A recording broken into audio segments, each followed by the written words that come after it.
Imagine this. You're sitting at home, controller in hand, immersed in a world where anything is possible.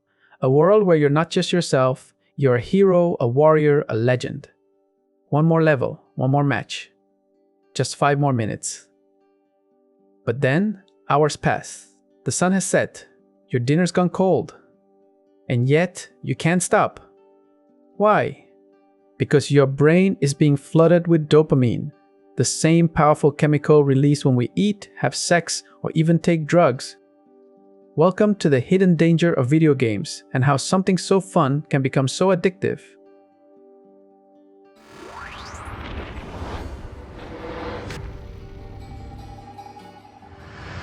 Let's start with the science. Dopamine is a neurotransmitter produced deep in the base of our brain. It's often referred to as the feel-good hormone. Whenever we do something pleasurable, like eating a slice of pizza, going for a run, or laughing with friends, our brain rewards us with a rush of dopamine. This reward system evolved over thousands of years to help humans survive.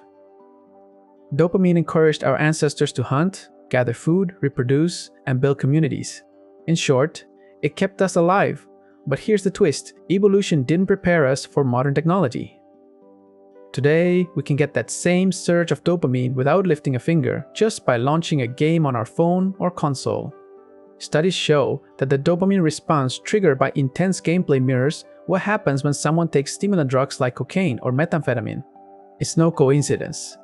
Video games are designed to be rewarding, fast-paced, competitive, and full of achievements. Every kill, every win, every unlock floods your brain with pleasure. Think about it. When you beat a boss, your brain says, "Well done." When you rank up in a battle royale, your brain gives you a high five. When you finally complete that hard level after dozens of tries, euphoria.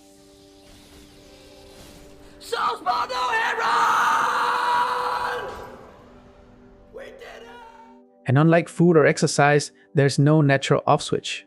You don't feel full. You don't feel tired. You just want more. Now imagine if I replaced the word gaming with meth. What would the story look like? A person spends hours chasing a high. They isolate themselves from friends and family. They lose interest in school, work, and hobbies. They lie about how much time they spend doing it. They use it to escape stress, anxiety, or loneliness. Sound familiar? That's because video game addiction follows the exact same pattern as substance abuse. According to Harvard Health, gaming addiction can lead to social withdrawal, poor academic or job performance, relationship breakdowns, emotional instability, and perhaps most concerning, denial. Gamers often downplay how much time they actually spend playing. They say things like, "I'm just relaxing," or "it's my hobby," while their real life quietly unravels around them. But don't get me wrong, I love video games as much as the next person. They've been in my life since the days of the first Famicom. This isn't an attack on gamers or the community. Rather, I want to raise awareness about crucial facts that affect many people. Just like everything in life, it's the extremes that are dangerous. Meet Alex. He used to love soccer, hanging out with friends, and spending time with his little sister. But over time, those activities lost their appeal compared to the instant gratification of his favorite online game. What started as an hour or two after school turned into all-nighters, missed dinners, missed birthdays, missed opportunities. Alex wasn't choosing games over soccer, he was choosing them over everything else, because the game always gave him that hit of dopamine he craved. Does that mean gaming is inherently bad? No. But like anything powerful, it needs to be respected. So why does this happen? Video games tap into what psychologists call the variable reward schedule, a psychological principle where unpredictable rewards keep people engaged longer. It's the same mechanism that makes slot machines so addictive. You never know when the next big win will come.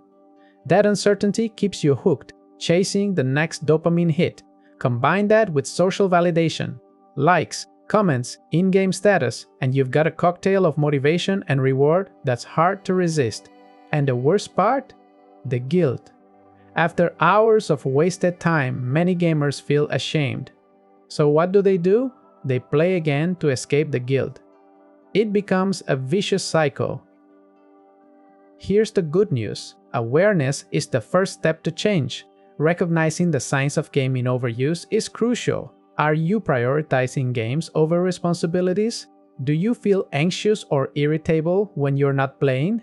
Are you lying about how much time you spend gaming? If so, it might be time to reassess. Setting boundaries helps, as well as time limits using apps or alarms, scheduled breaks, reconnecting with old hobbies or friends, filling the void with real-world experiences that also bring joy and satisfaction. Remember, the goal isn't to demonize gaming. It's to remind ourselves that moderation is key. Games are amazing tools for creativity, connection, and relaxation. But they shouldn't replace life. They should enhance it. Gaming can be incredible. It can teach us strategy, teamwork, and even empathy. But like any source of pleasure, it must be handled with care, because the brain doesn't distinguish between a dopamine hit from a game or a drug. It just knows it wants more. So ask yourself, are you in control of your habits, or are they in control of you? Thanks for watching. If this video resonated with you, share it with someone who might need to hear it. And remember, the best levels aren't just in games, they're in life.